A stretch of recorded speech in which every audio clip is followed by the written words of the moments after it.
నమ శివాయ. శ్రీ విష్ణు రూపాయ నమ. ఈ శ్రావణ మాసంలో వచ్చే కృష్ణాష్టమి. ఈ కృష్ణాష్టమి చాలా ముఖ్యమైన పర్వదినం.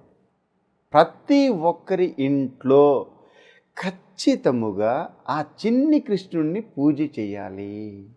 ఆ పూజ ఎలా చేయాలయ్యా అని అంటే, మీరు ముందుగా ఏర్పాటు చేసి పెట్టుకోవలసినది ఒక చిన్ని కృష్ణుని ఫోటో. ప్రతి ఇంట్లో కృష్ణుని యొక్క ఫోటో ఉంటుంది. కానీ ఆ రోజు మాత్రం మనం ఖచ్చితముగా ఒక చిన్ని కృష్ణుని ఫోటో ఒకటి ఖచ్చితముగా ఏర్పాటు చేసుకొని మన పూజా మందిరంలో పూజ చేస్తే మహా అద్భుతం. అంటే మనం ఏమంటాం, కృష్ణ జయంతి అంటే శ్రీకృష్ణుడు పుట్టినరోజు మనం పండుగగా చేసుకుంటాం. ఇది మన సాంప్రదాయం, ఇది మన సనాతన ధర్మం.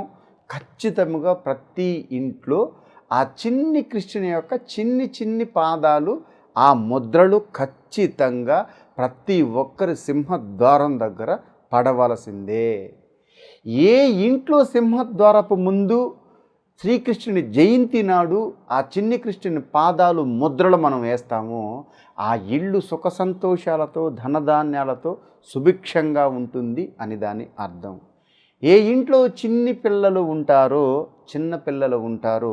7 నుంచి 10 సంవత్సరాల లోపల వాళ్ళు అబ్బాయిలు కానీ అమ్మాయిలు కానీ ఎవరైనా కానీ వాళ్ళకి ఆ రోజు మీరు ఖచ్చితముగా ఆ కృష్ణుని యొక్క ప్రతిబింబం వాళ్ళల్లో మనం చూడాలి. వాళ్ళని, మీ ఇంట్లో ఉన్న చిన్న పిల్లలని మీరు ఖచ్చితముగా ఆ కృష్ణ భగవానుడిలా మీరు అలంకరించి వాళ్ళ చిన్ని పాదాలు మనం పిండి అడుగులతో వాళ్ళు మన ఇంటి లోపలికి నడయాడుతూ రావాలి. అలా వస్తే ఆ చిన్ని కృష్ణుడు మన ఇంటికి నడయాడుతూ వచ్చాడని దాని అర్థం.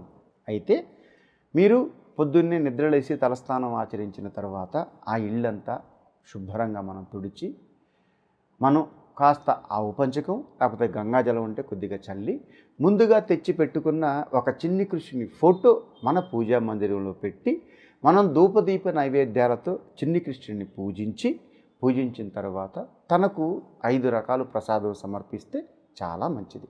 అది మీ శక్తికి మేర ఏమైనా కావచ్చు. పూజించిన తర్వాత మీరు ఎవరైతే ఆ ఇంట్లో పెద్దవారు, ఆ ఇంట్లో కుటుంబాన్ని పోషించేవారు, లేదు ఆ ఇంట్లో గృహలక్ష్మి, లేదు ఆ ఇంట్లో పిల్లలు ఎవరైతే ఉన్నారో ఆ రోజు ప్రతి ఒక్కరూ మీ పూజా మందిరంలో కృష్ణుడికి ధూపదీప నైవేద్యాలు సమర్పించిన తర్వాత నేను చెప్పే ఈ చిన్నపాటి మంత్రం మీరు 9 సార్లు మనసులో ధ్యానం చేసుకుంటే మీరు, మీ కుటుంబం, మీ ఇల్లు మీరు సుభిక్షంగా ఉంటారు. ఆ మంత్రం ఏంటంటే, ఓం నమో వాసుదేవాయ నమః. మంత్రం మళ్ళీ ఒకసారి చెప్తున్నాను. ఓం నమో వాసుదేవాయ నమః అని మీరు 9 సార్లు మీ మనసులో ధ్యానం చేయండి. అంతే. ఎవరైతే ఈ చిన్నపాటి మంత్రాన్ని మీ మనసులో 9 సార్లు శ్రీకృష్ణ జయంతి నాడు మీ మనసులో మీరు, మీ కుటుంబ సపరివార సమేతంగా మీరు ధ్యానం చేస్తారు, మీ కుటుంబం సుభిక్షంగా ఉంటుంది. ఒకవేళ హడావిడిగా ఆఫీస్కి వెళ్ళారు, ఆ రోజు పబ్లిక్ హాలిడే, కొంతమంది గవర్నమెంట్ ఎంప్లాయీస్ కాకుండా కొంతమంది ప్రైవేట్ ఎంప్లాయీస్ కూడా ఉంటారు, కొంతమంది మర్చిపోయి బయటికి వెళ్ళి ఉంటారు, అందరికీ పూజ చేయని కుదరదు. ఎలా ఉన్నా, ఎక్కడున్నా, ఎలా ఉన్నా మీరు తూర్పు అభిముఖంగా నించొని ఎవరైతే కృష్ణ భగవానుని పూజిస్తారో, ఎవరైతే కృష్ణుడు అంటే మక్కువ ఎక్కువగా ఉంటుందో వాళ్ళు మీ మనసులో ఈ యొక్క చిన్న మంత్రాన్ని 9 సార్లు ధ్యానం చేసుకుంటే మీ జీవితం మహా అద్భుతంగా ఉంటుంది.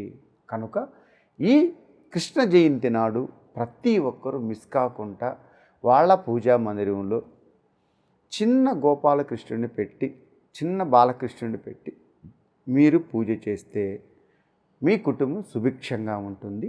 అలాగే పూజ అయిపోయిన తర్వాత ఓం నమో వాసుదేవాయ నమః అని 9 సార్లు మీరు మనసులో ధ్యానం చేస్తే మీ కుటుంబం మీకు ఎలాంటి ఇబ్బంది ఏమీ లేకుండా ఈసారి వచ్చే కృష్ణ జయంతి కల్లా ఇప్పుడు మీరు పూజ చేసిన తర్వాత ధార్మికంగా ఏమైతే ఆ కృష్ణ భగవానుని కోరుకుంటారో 100% ఆయన మీ కోరిక నెరవేరుస్తారు.